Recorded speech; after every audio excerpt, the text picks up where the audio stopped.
अनुराधा भोसले आणि आपण आता शिक्षण हक्क परिषदेचं आयोजन केलेलं आहे 27-28 ला की ज्याच्यामध्ये या मुलांच्या अधिकाराविषयी जास्त बोललं जाणार आहे आणि त्यांना शिक्षणाच्या प्रक्रियेत कसं आणायचं यावर चर्चा होणार आहे।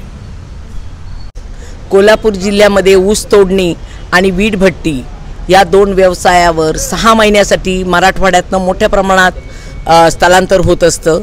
अनेक मजुरांच्या टोळ्या कामासाठी आणल्या जातात, पण त्यांच्यासोबत त्यांची मुलं येत आहेत आणि या मुलांना शिक्षणाअभावी ऊस तोडावे लागतात, विटा बनवाव्या लागतात। तर त्यांच्या ह्या मूलभूत मानवी अधिकारांचं उल्लंघन आहे आणि गेल्या वर्षी आमच्या सर्वेमध्ये 12 ते 13 हजार मुलं अशी होती ज्यांनी ऊस तोडलेले आहेत आणि याच्यावर आवाज उठून सुद्धा काही झालेलं नाही आहे। तर आमचं असं म्हणणं आहे की या बालकांना शिक्षण खात्याने तातडीने शाळेत दाखल करून घ्यावं, त्यांना युनिफॉर्म देण्यात यावा, आहार देण्यात यावा, या मुलांची प्रवासाची व्यवस्था करावी, त्यांचा जो शिक्षणाचा मूलभूत अधिकार 2010च्या कायद्याप्रमाणे त्यांना मिळालेला आहे तो त्यांना ह्या कोल्हापूर जिल्ह्यामध्ये आल्याबरोबर मिळाला पाहिजे आणि 3 ते 6 वयोगटातल्या मुलांसाठी अंगणवाड्या असल्या पाहिजेत जेणेकरून पूर्व प्राथमिक शिक्षणाची या मुलांची तयारी होईल। सगळ्यात महत्त्वाची अशी गोष्ट आहे की शिक्षण हक्क कायदा 2010ला आलेला आहे, त्याच्या आधी सेतू शाळा होत्या, साखर शाळा होत्या।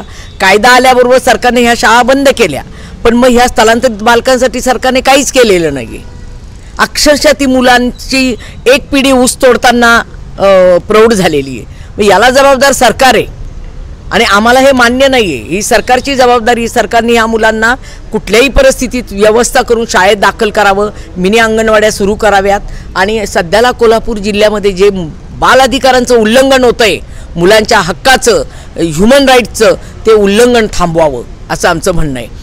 ज्या मूलभूत सुविधा ऊसतोड कामगारांना मिळाल्या पाहिजेत, त्याच्यात त्यांना स्वच्छ प्यायचं पाणी नाही आहे, टॉयलेट नाही आहेत, राहायची व्यवस्थित घरं नाही आहेत, आग लागली की सगळं जळून जातं।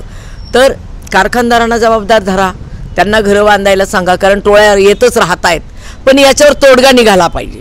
काही विशिष्ट समाज अशा पद्धतीने जगतो हे मान्य आहे का राज्यघटनेला?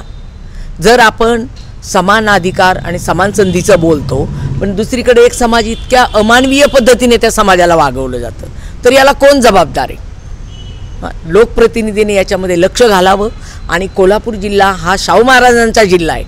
मोफत सक्तीचं शिक्षण शाहू महाराजांनी 1917ला पहिला कायदा केला, दंड आकारला, कारण राजांना ही शिक्षणाचं महत्त्व कळालं होतं।